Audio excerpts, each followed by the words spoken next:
보자. 저 하나를 힘들어? 하나를 이것에 하이.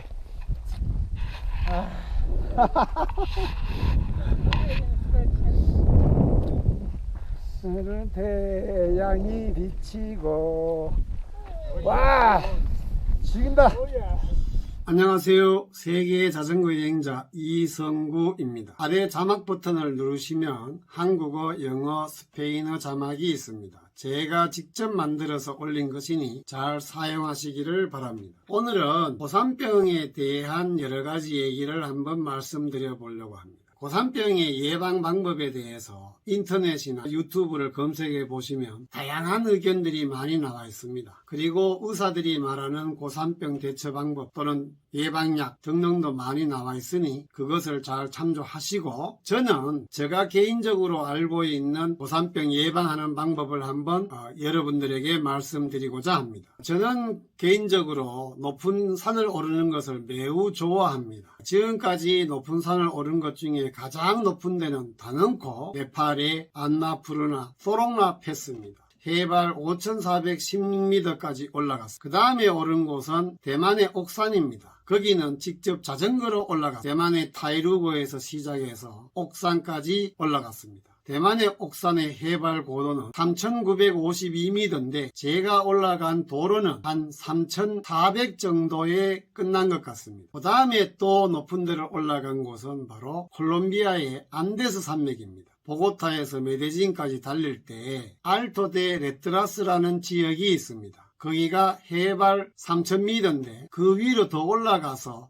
해발 평균 한 3500 정도를 오르막 내리막 이렇게 해서 메데진까지 달렸습니다. 그런데 저는 참 다행스럽게도 지금까지 그 높은 데를 많이 다녔지만은 고산병으로 고생한 경험은 전혀 없었습니다. 단 안나푸르나 소롱노 패스의 정상에 올라갔을 때 손끝이 약간 저린 기분을 느낄 뿐이었습니다. 제가 오늘 제시하는 방법은 세 가지인데 특히 세 번째가 아주 저는 합리적이고 과학적인 방법이라고 제 나름대로 분석을 합니다. 많은 사람들이 잘 모르는 방법이기도 합니다. 첫 번째, 고산병을 예방하는 방법은 무엇이냐?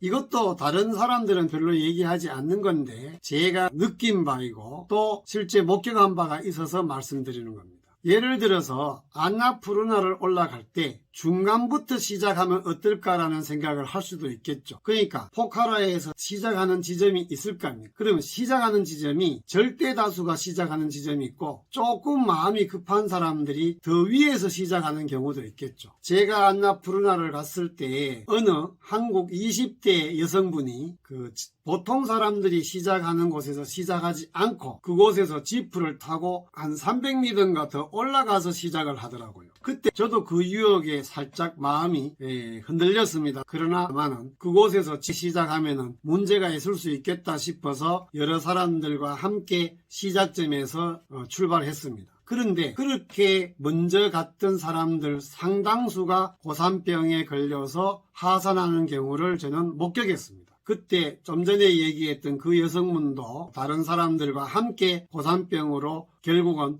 헬기를 불러서 내려가는 모습을 제가 봤습니다. 그러니까 고산병에 걸리지 않는 첫 번째 중요한 것은 절대로 욕심을 부려서 높은 데서 출발하는 것을 자제하라. 대부분 사람들이 시작하는 장소에서 함께 시작하는 것이 좋다라는 겁니다. 그 다음 두 번째, 이거는 대부분 히말라야 등산을 할 때 대부분 사람들이 다 지키는 원칙인데 제가 추가적으로 좀 더 강조를 하는 겁니다. 안나푸르나 소롱나 패스는 대부분 사람들이 12박 13일 또는 13박 14일 좀 빠르면 11박 12일 이렇게 오릅니다. 그런데 저는 거기를 12박 13일 만에 올랐습니다. 그게 그렇게 오래 걸리는 이유 중에 하나가 하루에 300m 또는 500m 이상 오르지 않는다는 원칙입니다. 그래서 가이드나 셀퍼가 어느 지점에 가면 오늘 여기서 쉬어야 됩니다 라고 하는데 욕심을 부려서 한 단계 더 뛰어 올라가자 이러면 안 됩니다. 제가 소롱나 패스를 올라갈 때 실제 겪은 일입니다. 어느 지점에 도착했는데 러시안 애가 하나가 말을 걸더라고요. 그래서 그와 함께 대화를 조금 했는데 그 친구가 자기를 자랑스럽게 생각하면서 자기는 한 단계 뛰어넘었다고 자랑을 하더라고. 그런데 그 말을 듣는 순간 그 사람의 얼굴을 보니까 무언가 벌써 얼굴색도 별로 안 좋고 약간 느낌이 이상해서 너 그러다가 큰일 난다 라고 경고를 했더니 그 친구가 제게 I'm Russian, I'm strongman, I'm sportsman 이러면서 자랑을 하면서 그냥 또 급하게 올라가더라고. 그래서 내가 속으로 저러다가 큰일 나지 했는데 아니나 다를까 그 다음 럿지에 도착했을 때 나는 그가 쓰러져 있는 것을 보게 됩니다. 제 기억으로는 분명히 쿤산이라는 지역이에요. 그 쿤산에 롯지가 한 서너 개밖에 안 됐는데 제가 쉬어야 되는 그 롯지에 그 사람이 거의 시체가 된 듯이 누워있더라고요. 그래서 그 롯지 주인에게 물어봤더니 저 사람 내일 아침에 헬기가 오기로 했다 라고 얘기를 하더라고요. 그러니까 결국은 원칙을 지키지 않고 자기 일을 과신해서 더 욕심을 내면은 고산병은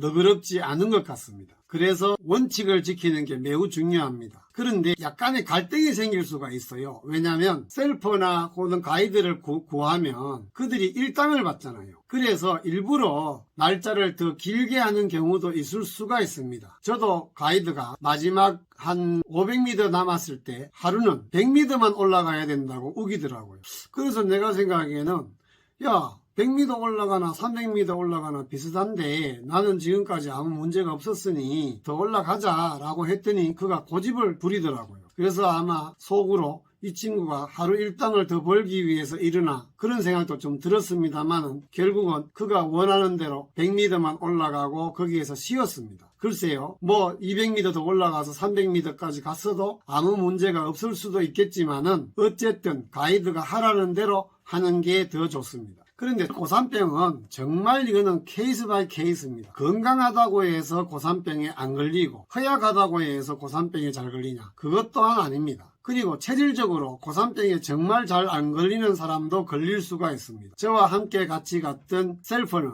거의 20대부터 30년 동안 셀퍼 역할을 했는데도 몸 컨디션이 매우 좋을 때인데도 이상하게 고산병에 걸린 경험이 있다고 했습니다. 그러니까 고산병은 건강하다고 해서 장담할 일은 아닌 것 같습니다. 이제 제가 알고 있는 고산병 대응 방법 그 비결, 이건 스스로 제가 비결이라고 생각합니다. 그리고 과학적으로도 제가 생각해도 상당히 타당성이 있는 방법이기도 합니다. 이 방법은 현지 셀퍼한테 제가 들어서 알게 된 것입니다. 그 방법이 뭐냐면요, 내가 만약에 3000m에 도착을 했다 합시다. 그러면 오늘 내가 500m를 올라갔습니다. 그러면 3500m에 도착해서 롯지에서 쉬겠죠. 그런데 3500m 지점에 도착한 뒤에 롯지에서 짐을 풀고 잠시 한두 시간 쉬다가 대부분 안나푸르나 높은 지대 등산은 오후 한 2시나 3시면 무조건 스톱입니다. 그래서 한두 시간 쉬어도 아직 해가 있습니다. 아주 가벼운 차림으로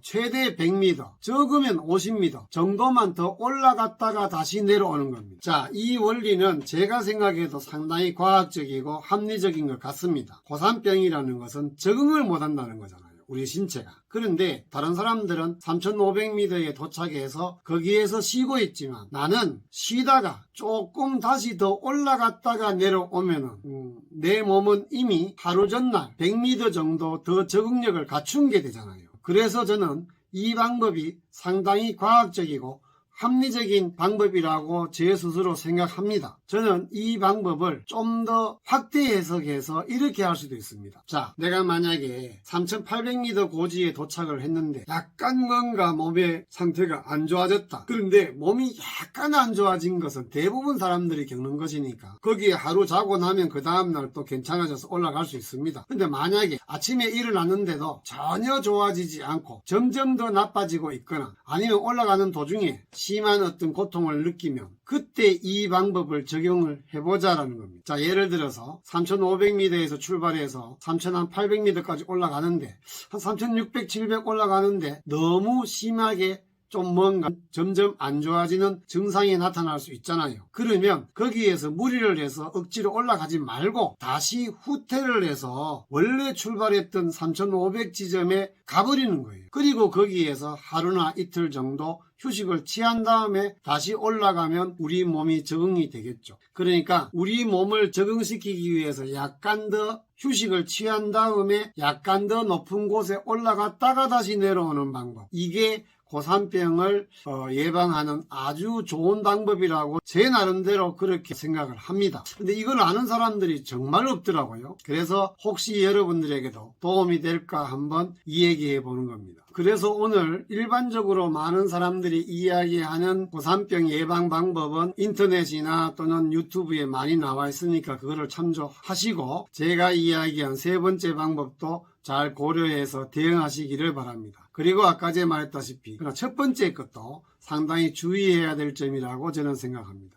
그리고 혹시 자기가 알고 있는 고산병 예방 방법 또 다른 게 있으면 댓글로 좀 달아주시면 저도 다음에 무스탕을 한번 도전하려고 하는데 한번 참조해 보려고 합니다. 자, 그러면 다음 우리 또 다른 얘기로 만나기를 기대하겠습니다. 안녕히 계십시오.